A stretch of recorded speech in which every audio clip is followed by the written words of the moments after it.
Welcome to the Corporate Venturing Insider Series, the last interview of 2022. I'm very excited to have Phoebe Wang from Amazon Climate Pledge Fund with us today. Phoebe, welcome. Thank you so much, Nicolas. It's my honor to be the last one of the year, and I've watched all your previous episodes. It's my honor to be here. Thank you, Nicolas.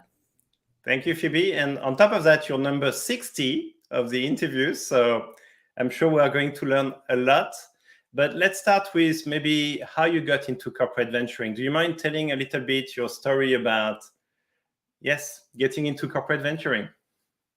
Absolutely. So as we kind of chatted a little bit before our session, I feel like everyone has their own story of getting into corporate venture.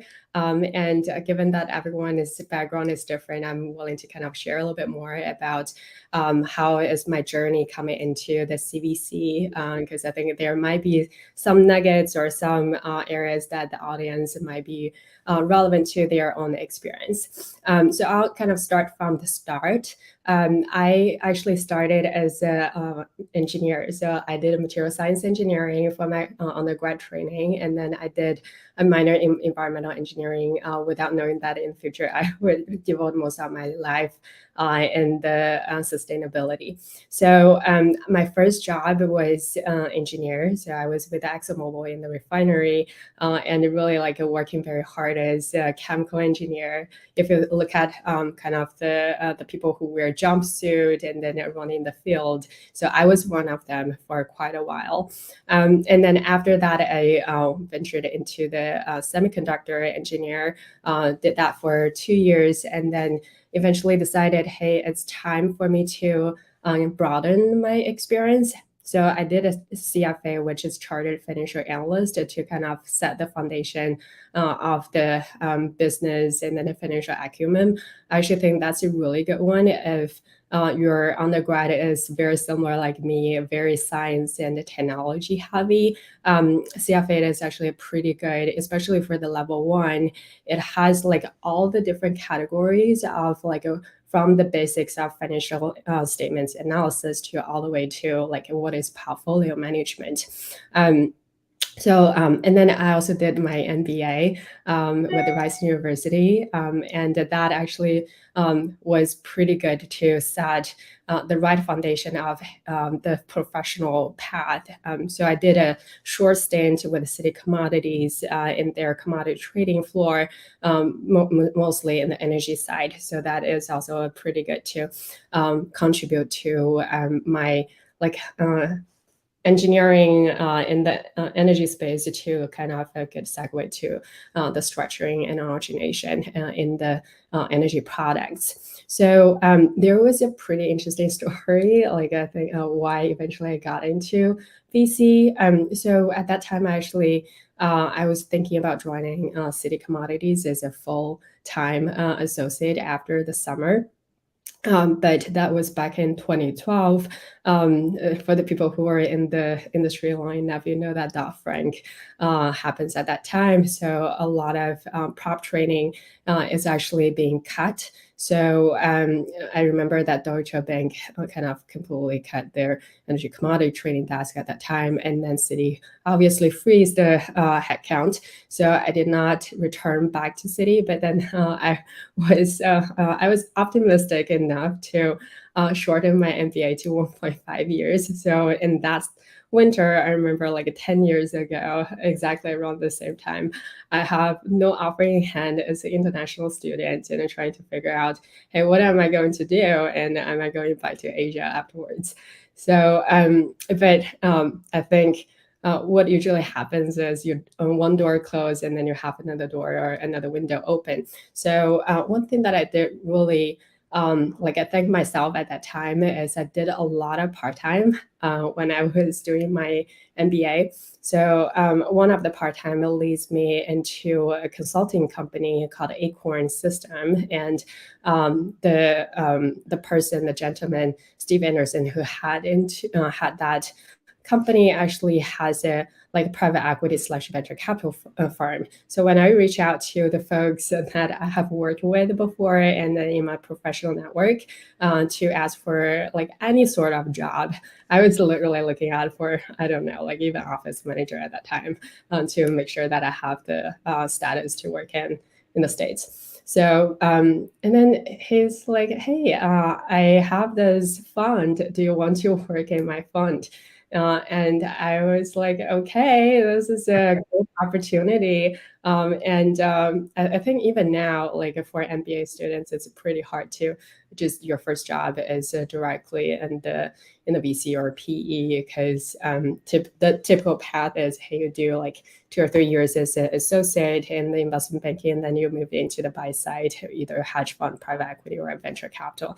So I think I was fortunate enough to like start in my journey pretty fast into the VC space.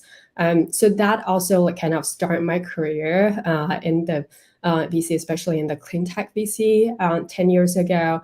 And it is a very interesting journey because if you're in the industry for the 10 years, you see the ups and downs, and then especially if you're originally coming from the energy industry, the cyclical seasonality of the industry kind of keep you very humble and make you think about a lot of reflection of what's going on in the industry, what we should learn for the next cycle, which is tremendously helpful for a time like this now.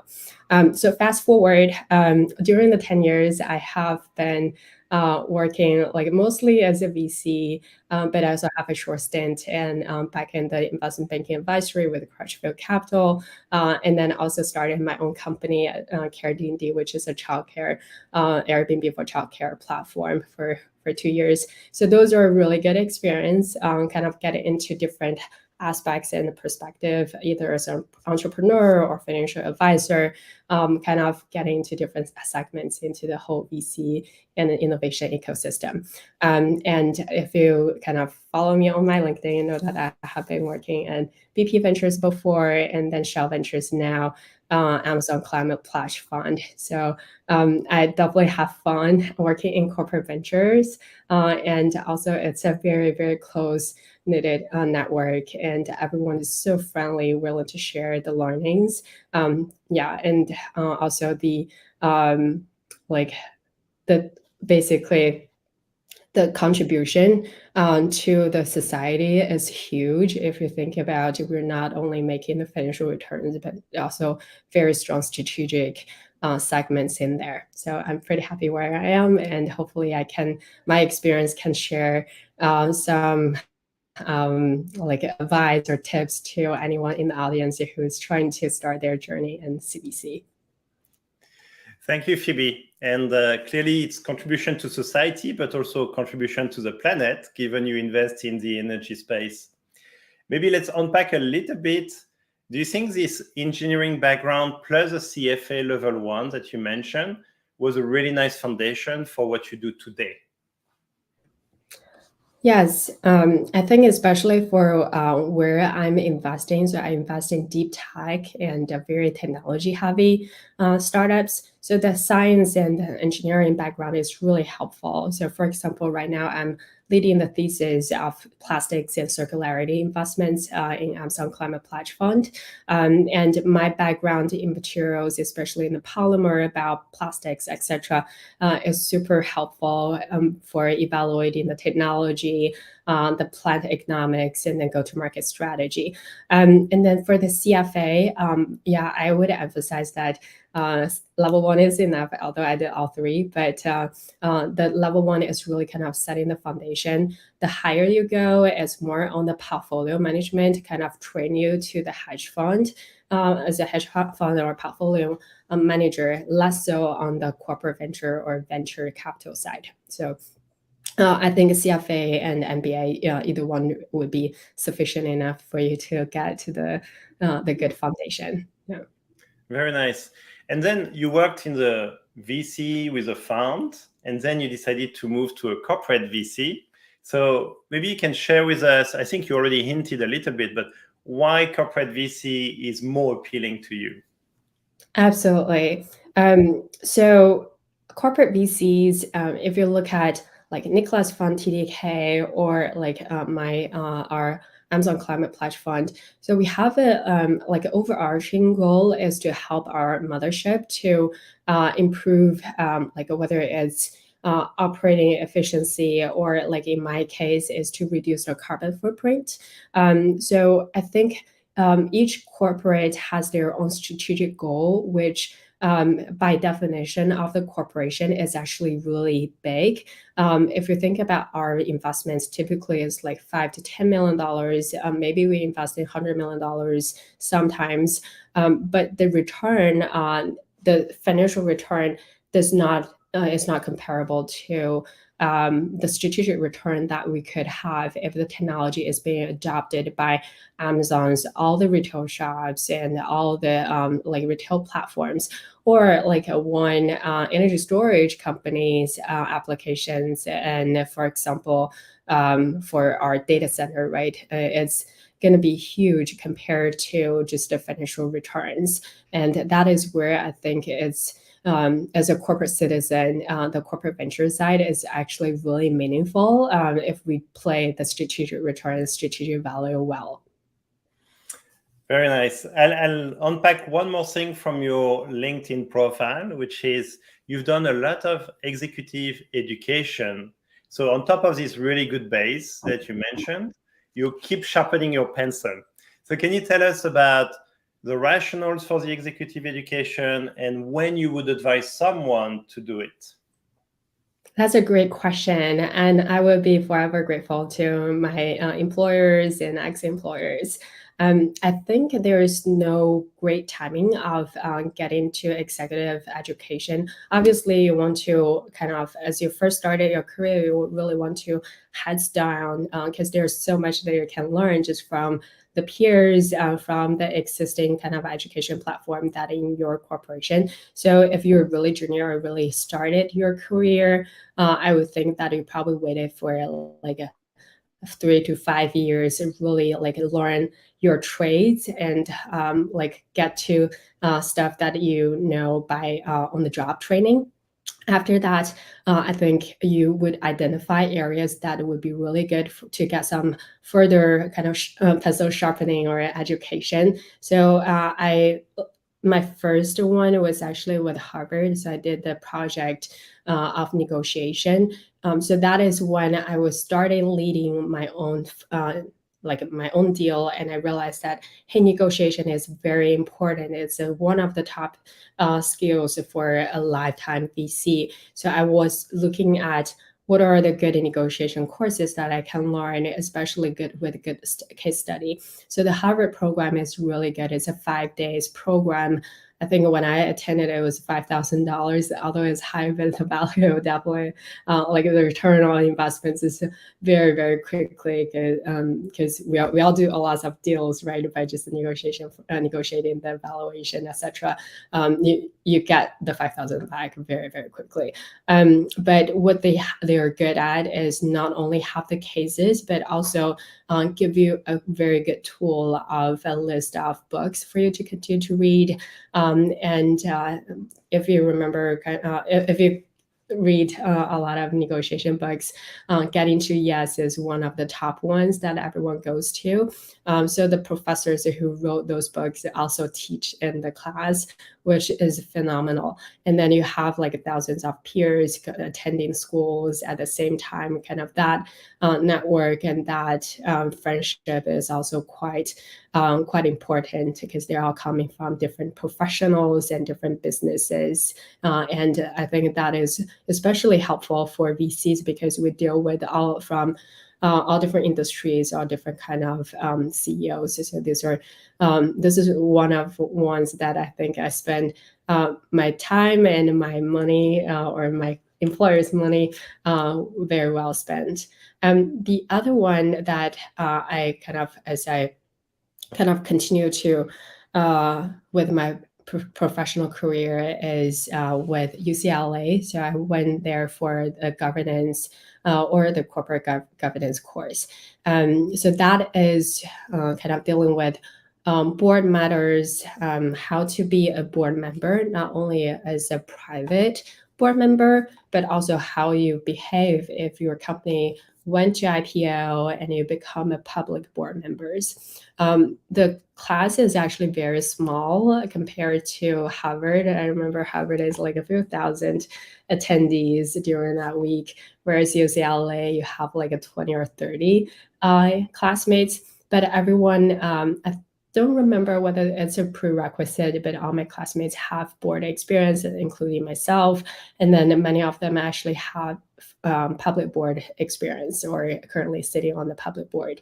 So that is a very good network as well, because there's so much that you can learn from the curriculum, from the teacher, but then learning from the classroom where everyone brings in the real life case, and then you know that this is a circle that you can always go back to if you have questions in the board. I think that's a very, very good way to continue your further education even after the class.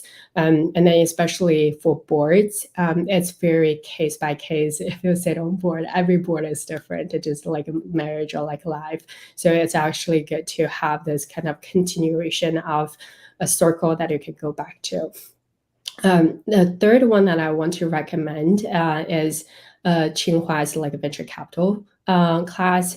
So it is one that it might be worth looking into, because when I attended, it was a collaboration between BP and BP Ventures with Tsinghua. But I know that Tsinghua has 2-star, has a lot of really good like innovations and incubator platform, especially for folks who want to learn more about how the innovation situation ecosystem in Asia. I think that's a very good program, and you would have a very different perspective comparing to like our day jobs in North America and Europe. Yeah. I was assuming that Tsinghua was in Chinese, but is it in English? So it was in English, but I'm pretty sure that their MBA schools, if you want to opt for Chinese, and I know that your Chinese is really good, so Yep. they probably have those courses too. Very nice. I have to ask, but what are the top tips you would share with the audience about negotiation when it comes to corporate VC? Absolutely. So there's one thing that like one sheet, negotiation sheet that you can Google. I think there should be something available on. It's called negotiation prep sheet. So they actually break down to principal and agent from your end and principal and agent from the opposite end, and then spell out what are their like what their ZOPA, their zone of negotiation possibilities, and then what are the key things that they want, what are the key things that you want, and what is really helpful is also like the value creation. So on the negotiation, it's not only like it's zero-sum game, but actually if you negotiate well, it should be kind of, you can grow the pie. So always identify what are the value creation levers that their side would have and your side would have. A lot of times when we do negotiation on the fly, our brain already have many of these key components, and especially you're very experienced negotiator. But it is actually always good, like before you enter into negotiation session, to have this listed out so that you don't have any blank points. And then there's also like two things that I want to point out. One is about the principal and an agent relationship, especially in VC and then in the entrepreneur side. So for example, from our VC side, doesn't matter whether you're a VC or a corporate VC, are like the deal leads like us, right, partners, etc. Like although our interests are fully aligned with our let's say mothership or the funds, but there is still some discrepancies there. We need to be mindful about that. And then for the entrepreneur side, sometimes they would have their lawyers involved. Sometimes they would have their CFO involved or CEO, or sometimes their founders have different kind of their founder structure has a different ways. So you always get to know like who's the negotiation person, who like basically the agent, and then who they represent, which are the principals, and then to understand what are the areas that you can tweak and to have the proper game plan to address that. And then the second point is there are two levels of negotiation. One level is what do you get from the negotiation? For example, the term sheet negotiation, what you get for liquid preference, what you get for valuation, what you get for board seat, etc., etc. The other level, which is potentially more important, is the relationship. So through the negotiation, it's actually a good way to build a like solid relationship. You want to make sure that you carry yourself well, and at the same time, you're also evaluating the other side, right? How they negotiate and how they communicate and how they carry out their words and how they think about the negotiation actually shows you a tremendous amount around like how they would do things in the future. And I always think the VC job and the VC or entrepreneur innovation is a long-term game. So we typically would be with our investees, with our entrepreneurs for at least 5 to 7 years, which is way higher than the average American marriage lifetime. So it's an important and meaningful relationship. You want to make sure that as you negotiate, you're building out a positive relationship, which will set the right foundation going forward instead of, hey, this is like a one-time transactional negotiation. So I think that these are the 2 points that I would want to highlight. Like if you get into the kind of negotiation sheet, you would see that, hey, the principal and agent, and then also value creation, and then this relationship piece. Yeah. It's 2 golden nuggets in one. Actually, I'm going to double click on the second one because I see so many negotiation tips, but they're in 2 categories. The ones where you don't care about the relationship, it's a one-off, like buying a car or whatever. And then you have the one where you do care about the relationship. And most people confuse the tips between the two, but actually the negotiation techniques for when you do care about the relationship and it's meant to be a long-term relationship is really, really different. And I'm so bad at the first part of negotiation, but I'm better at the one where it's long-term relationship. And that's something I learned from all of these exercises. You also mentioned about UCLA and the governance and the board. So I'll ask the same question. What are the top tips you would share with the audience about what you've learned about good governance? Absolutely. So that could be like the whole week, right? Because I think the governance piece is sometimes it's a little bit overlooked, but actually very important. I think what I have learned, the first one, which is kind of different from what I experienced before, because I already have like some board experience before doing the course, is that always be prompt in all the regulation updates. I was very impressed with my kind of public board member classmates that they understand, hey, what are the auditing requirements? What are the cybersecurity requirements for the company? And what are the IT requirements, which typically, yes, we talk about that during the board, but we won't get into the details about it. You need to like evaluate your like auditing counterparty. So I think that is something that I found, especially as you're in the more growth stage private companies board, you're preparing your own company to that, definitely kind of learn more about the public regulation and all the like regulatory boards, like what do you need to do. So I think that's important. The second one is more like soft skills, like how to like understand what are the motivations and what are the kind of key drivers of your fellow board members. every board member comes in to bring their own skill sets to help the company grow. You have your fiduciary duty, but always to watch out, because usually people say, hey, now I put on my, like, let's say TDK Ventures hat. I want to say this, but I put back on my board member hat. This is something I want the company to do. This is a good, this might be a good kind of practice, but typically it would be better to have someone who's fully on the board seat and to fully think for the company, because by law, you're bound for the fiduciary duty for the company. You can actually mitigate of safeguarding your mothership or your principal's benefits by having someone like what we call a shareholder representative. So that person can sometimes sit as a board observer. Sometimes they don't even need to sit in the board if they're kind of confidential or commercial sensitive information being discussed. So that way you kind of completely separate the two people.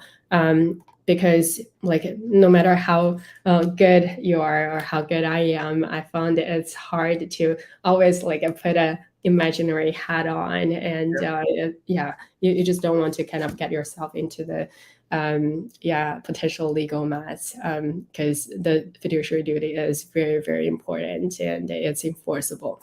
The third piece is always think this is a long-term relationship. So I know that a lot of times, if you kind of watch movies or read books, VCs and boards, there's like a high ego kind of high ego situations, and then everyone wants to have their voice heard, and then everyone is super smart, and otherwise you won't be sitting on the board and helping startups, or you won't be able to kind of raise funds as the CEO who is in the board.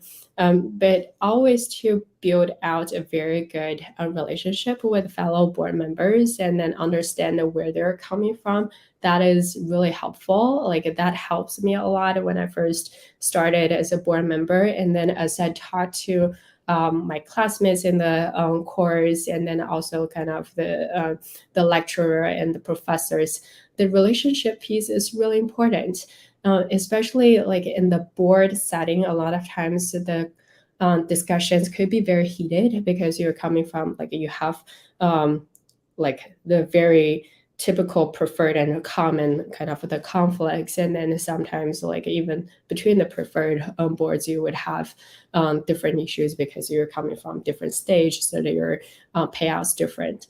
So that is actually having a good personal relationship give you that safety net that you can have those educational or those more professional debates. Otherwise, you don't want to be in the non-functioning board. You want to have a board that's have the kind of the good foundation that you can move around. You can kind of pull and push a little bit, but then everyone still work as a team. So that relationship piece is important. So as I mentioned, learn the regulatory, have the good policy, always been kind of refreshing your knowledge in that because it's an evolving situation. And two, really have that separation of your board members' fiduciary duty and shareholder representatives' responsibility. Have two people if you can. And actually, just on that point, it's actually also a good training ground. If you have a board observer, right, you can bring your junior folks in so that they learn how to be a board member is following your footstep. And then third is really build out the good relationship, because discussions could be very heated in the board. Yep. Very nice. So I'll have two double click on this. Maybe the last one first. To function as a team requires time as well. And it's not during the board meeting that you can really build the team spirit. So do you have any tips about how you are building this team spirit? It's not just one-on-one, it's actually as a team, so that you have a very high functioning board. That's a really good question. And I know that in the audience, there are probably way more board members with a way longer tenure than I am. So would love to hear folks' comments too. From my side, I remember there are actually kind of two sets of situation given where we are now. One set is like the very normal, like you get to know folks on the board, and then hopefully like you already know the management team very well before you invest in them or before you sit on the board. So that relationship should be pretty strong, or at least when you first get on the board, you should have a kind of the honeymoon period with the entrepreneur. So ask the entrepreneur, ask the CEO to give you the lay of land. What are the different personalities of different board members? And then if you have the time, do one-on-ones with them to bring the personal side of each one to build out that first foundation. And then it is also a very good way because you're coming in as a blank piece of paper. You don't know any like internal discussions and what are the different relationships between before or what are the problems or opportunities in the future. So one thing that I usually ask is, what do you think is the current companies, like what are the top problems that you have seen before? What are the top opportunities that you see we can develop in the future? So understand everyone's perspective, everyone's interpretation of the situation could be different. But then if you have this same conversation with every single board member as well as the management team, usually you would have a pretty good lay of land kind of context. That's very helpful before you get into the board. So the first few, I think the first few board meetings you probably want to, as a new board member, I typically would listen more. I would also identify which are the sectors that I can have my skill sets to be like contributable to the team. So some board is more technical than I'll bring my CFA and MBA experience in. Some team are more like commercially sound, then I would try to be more of the technical person in the team. So you would be able to find your position in the team. And then it's also good to kind of help other board members to identify what are their role in the small team.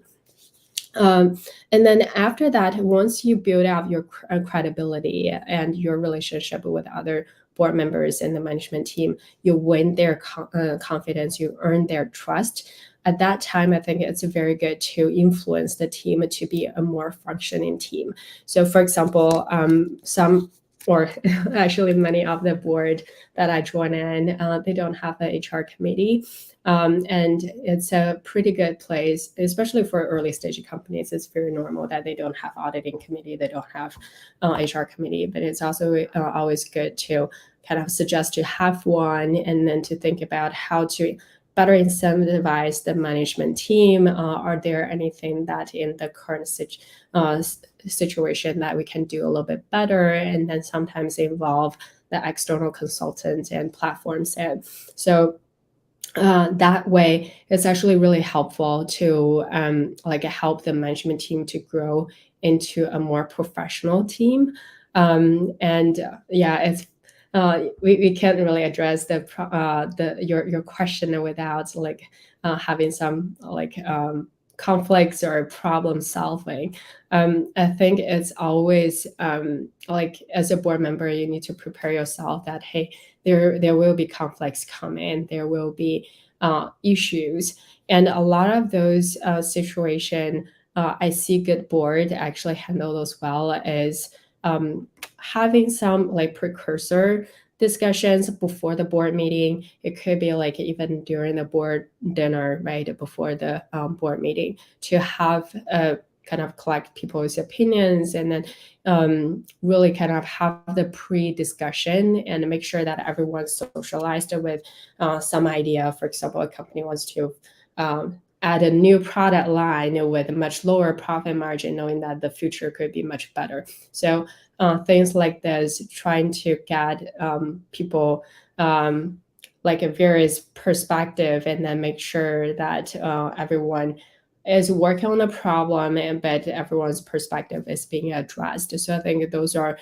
those are very hard to kind of discuss during the very short board meeting, especially if you have a very long schedule, preset schedule. So I think those pre-socialization discussion are very important, and you can potentially have things resolved without having heated debate during the board meeting. Wow, packed with golden nuggets. Thank you. And then the second one I want to unpack from the three big categories you mentioned was fiduciary duty, which does not apply to the observer, but applies to the full board member. And so here, my question is really to the CVC and corporation, but also to the entrepreneur. How would you tell them to think about the choice between giving someone a full board member seat versus an observer seat? That's a really good question. So what my kind of North Star is always what is the best for the startup? Because once we invest in the startups, it's actually for the funds and for the corporate CVC's best interest is for the company to grow well. So that is why sometimes you see, hey, for example, I lead the deal, but I'm not sitting on the board because I think someone else in the team might be better for the company to grow in the future. So, but that is pretty rare. I think typically it's still kind of the deal lead would be sitting on the board.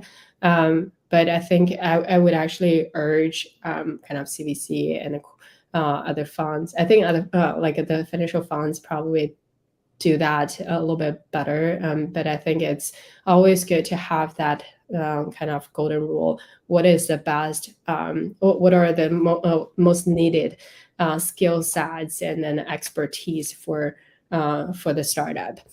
It could also be like, hey, the deal leads has a much better relationship with the startup, so like a sit on the board. But as the company kind of grow or like pivot into different directions, it's always good to kind of evaluate on an annual basis on who would be the best person to serve on the board.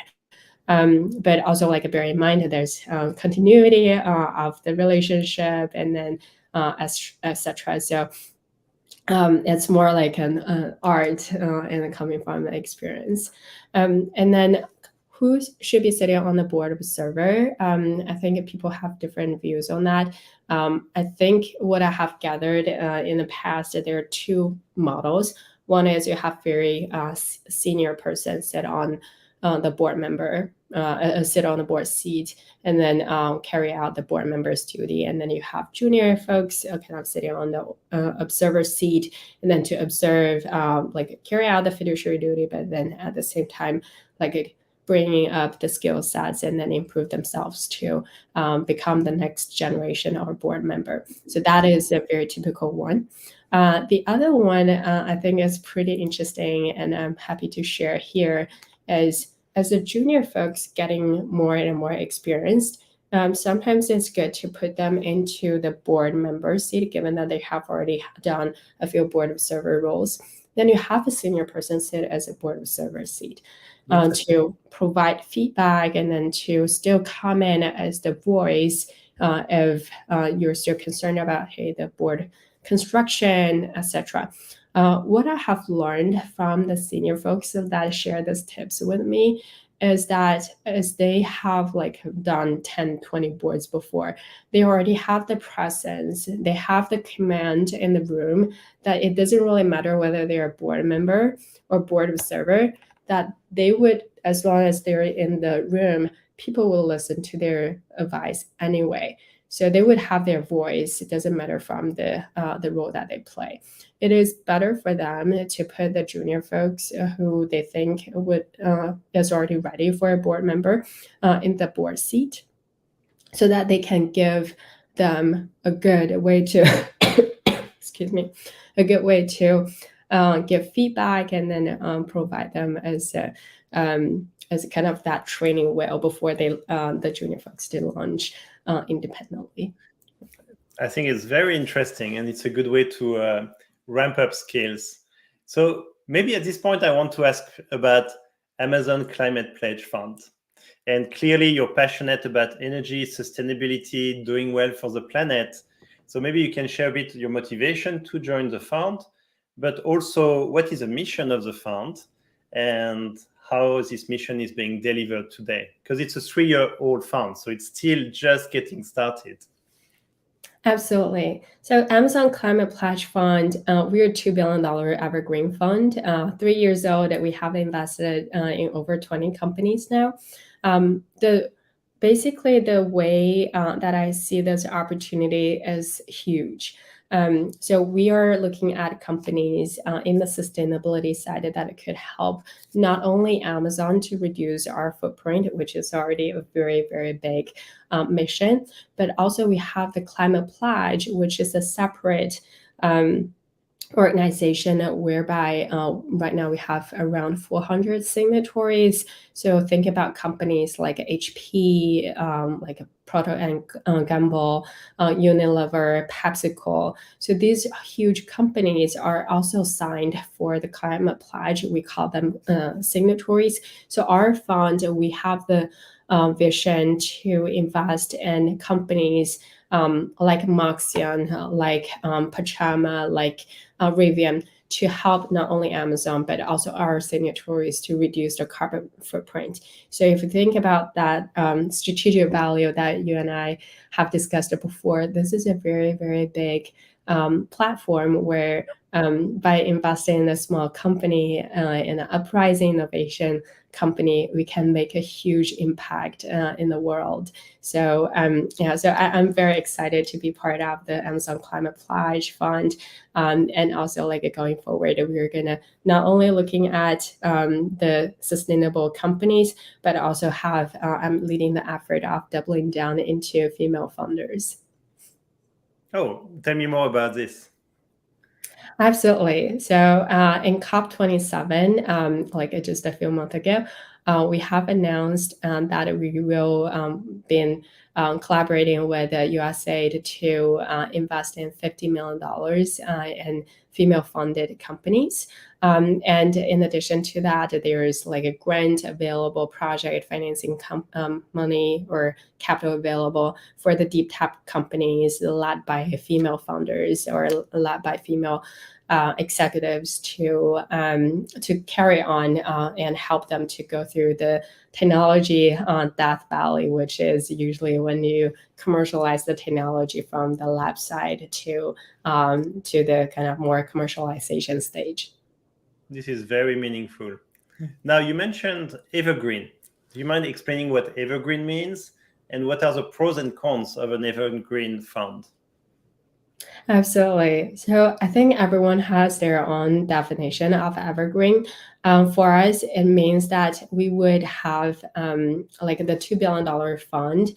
Although it's off the balance sheet, but as we kind of grow, as long as our investment mandate stays, typically we won't run out of money. So there's really kind of no limit for us to invest in.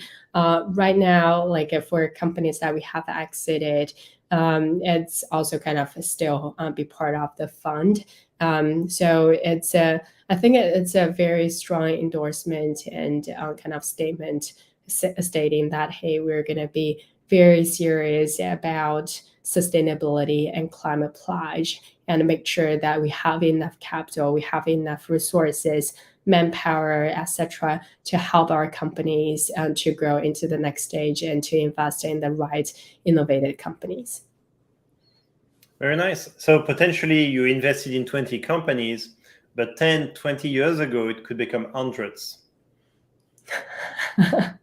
Yeah. So that's our goal for sure. And I would also want to highlight our portfolio success team.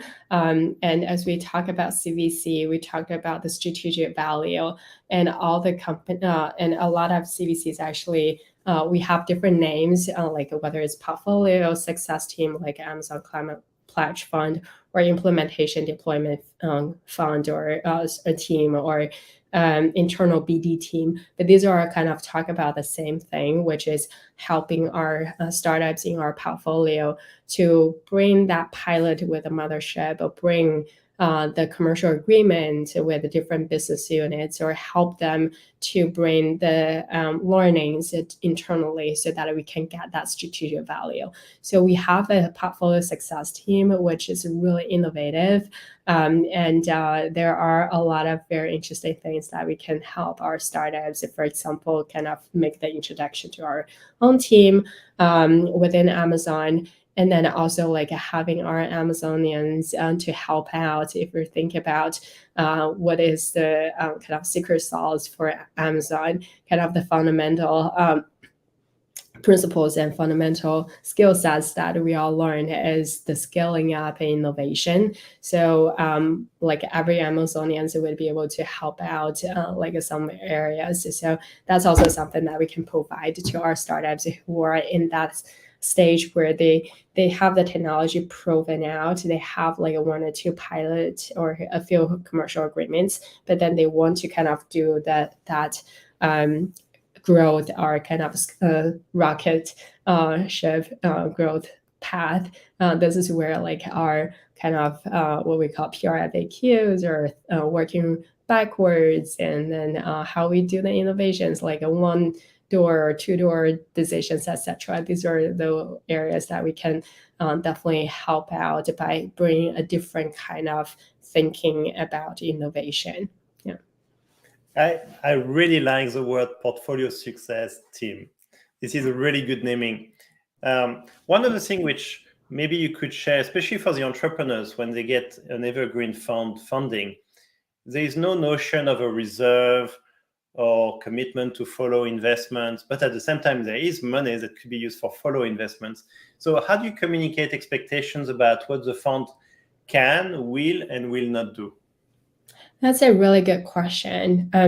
So I think it is important to communicate this well, right? Evergreen fund, or I think typical fund now, like all have this understanding that we need to continue to support the startups. It's not like a 1 round of investments. It's typically several rounds of the investments. It's also good for the fund's perspective, especially like you would have as your company kind of grow, you keep your pro rata, that kind of your return from the liquidation waterfall is actually sometimes is better than just completely being pushed at the bottom. Or at the same time, it's a good endorsement for a vote of confidence in the company's performance. But obviously, it is different for each fund. Some funds reserve like a 20% for future follow-on. Some funds would reserve like 75% if they start at the seed stage, which typically like involves very small check size, but much bigger in the A and B side. So I think it's important to understand like each CVC and each funds, what's best for your fund and what would work for your fund. And then once you have that kind of understanding or your foundation, then communicate to the company that, hey, we typically would reserve, or we typically would follow on if you perform well. So I think it's always good to give that as a like a potential future endorsement. I think it's well received from the company. But if the companies or startups are not doing well, I have seen like CVCs, like the startups would always kind of come back to the not only CVCs but also VCs, right? Anyone who's their existing investors as the bridging fund. So I think that's at that moment, if you know the company's not doing well, do your evaluation. If it's down round, then down round. If it doesn't make sense to invest, then I think it's important to let the company know as well. So I think the communication, set the right expectation upfront is important. It's always good to say, hey, we have, typically we would, but there's also situations so that they don't they don't have the wrong expectation. And I think it's well understood in the ecosystem too. Yeah. Very nice. Now, you work for very good CVCs like BP Ventures, Shell Ventures, now Amazon Climate Pledge Fund. What type of best practice do you think you could share with the audience about investment decision making? And here I'm talking not just the investment committee, but also the investment team, how they think about making the investment. That's a really good question. And I would say that everyone has their own sets of different investment committee or investment process.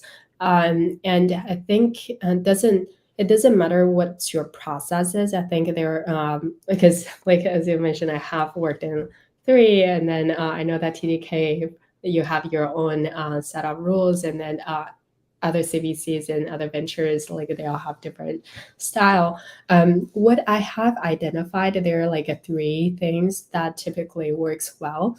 One is very thorough analysis of the company. So write a good memo and have the kind of the company discussed among different partners or different team and get the feedback early is really good. Kind of that'll save a lot of energy down the road. So really good investment. So that would include a kind of what are the criteria, what are the segments that you want to do, right? What's the key technology? What's the competitive landscape? What are the existing investor? What are the co-investors? Whether they all be like a good deep pocket co-investor or good strategic co-investors to support the companies down the road. And what are the IP if you invest in the deep tech, existing like pipeline and commercial pipelines, reference calls, the team, the total addressable market, what's the problem, what's the solutions. So these are all kind of really good, like very well established segments that a good investment memo should touch base on all those. And your memo and your discussion should be pretty balanced. And then it's good to have a thesis-driven memo as well. For example, if you're looking at this industry, have you talked to all the players? Do you think fundamentally this is a segment that you want to invest in? You want to invest in number one or two company. So that is one good prep work. Definitely like is the foundation of a good decision. The second one is healthy debate.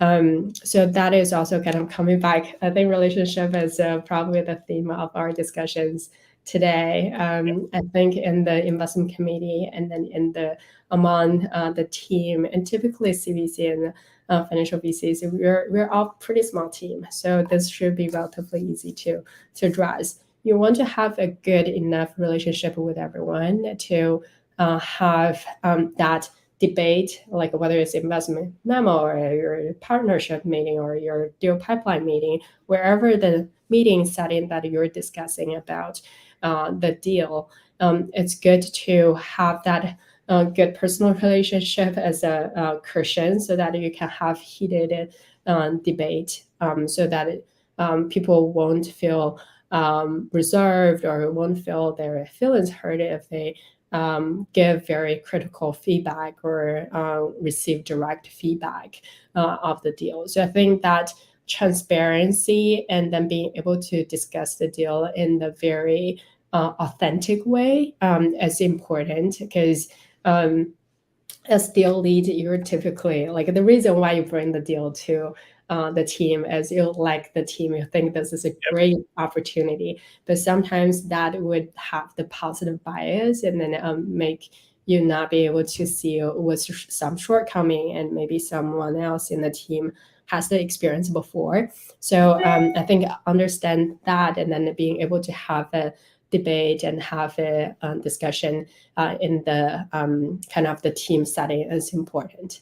And then I think the third is really kind of having a mechanism that you can make a decision fast and make good decision fast.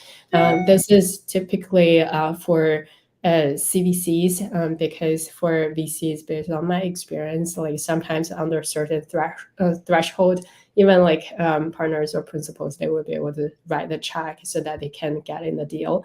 But then for CVC, because we have the strategic angle, and then because our kind of the corporate setting, sometimes you need to get approval from SVP or from CTO or from CFO, and depending on your structure, that probably will give you some kind of delay in decisions. So make sure that you have a practical mechanism to kind of turning this decision or this discussion and then make the decisions fast. I think that's also important.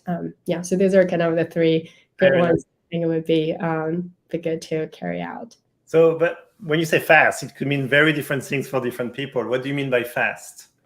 Yeah, that's a good question. So some people think fast would be like a 2-3 months. Some people think fast would be like a 3 to 5 days, right? I think depending on the situation. I think right now we are actually in a pretty good situation for VCs that we can take time to really evaluate and then do our negotiation, do the proper due diligence, etc., and take time to do decisions. I think probably 1 to 2 months is actually a good timeline. But when it's very heated, or like just 2 years ago, like you probably would lose out deals if it can turn around like within 2 to 3 weeks. And then it also depending on the stage. So typically the seed and early Series A, they turn around pretty fast, kind of in the faster spectrum. And then if you're kind of growing into like a later stage, like a Series D, Series E, they would a lot of companies would even engage with a bank to do the fundraising. So you would have a lot more time in that whole due diligence process. That makes sense. Now, let's make the case for why you think corporate VCs are uniquely placed to help with sustainability. This is a great question. I think it's basically, I think corporate VCs are very, very unique, and we have our own advantages in the sustainability. So the first one is about the strategic value we have mentioned. We have so many companies that are in the Fortune 500 space, whereby companies will be able to get the sustainability innovations not only improved in our own fund portfolio, but also in our corporate venture, the mothership. So the second one is around the impact. So if you think about funds, they are very good at help the portfolio companies to market. But then if you think about TDK, if you think about Amazon Climate Pledge, think about Shell, think about BP, these are like large companies that already have a huge like a market presence. So that would be able to provide a lot of help for technologies, innovations to be shared in the market. Yeah. Very nice. And then my last question for our session is going to be about what are you most excited to invest next? That's a great question. So I'm very excited around actually quite a few things, but right now my focus is in kind of 2 areas. One is the plastics and circular economy, because I think that's a very important problem for us to solve. The second area is the building and building environment, because if you think about the whole carbon, like a CO2 emission, actually our buildings has a lot of embodied carbon, and if you can have innovations around like concrete or cement, these are like a huge areas that we can reduce our carbon footprint. So these are the exciting stuff that you will see us kind of doing more in the coming year. Very nice. So thank you, Phoebe. I think all the entrepreneurs have heard what you're excited about to invest next, and you shared a lot of golden nuggets for corporate VCs and their corporations, the motherships to listen to. So thank you Phoebe, very much. Thank you so much, Nicolas. Those are really good series. I wish when I just started my career, I would be able to listen to this. So I'm jealous to all the audience. And I really appreciate you being able to do this right before the new year. I know that you work around the clock, so really appreciate that. Thank you, Nicolas. Thank you, and I guess we can wish the audience Happy New Year. Happy New Year to you and the audience too.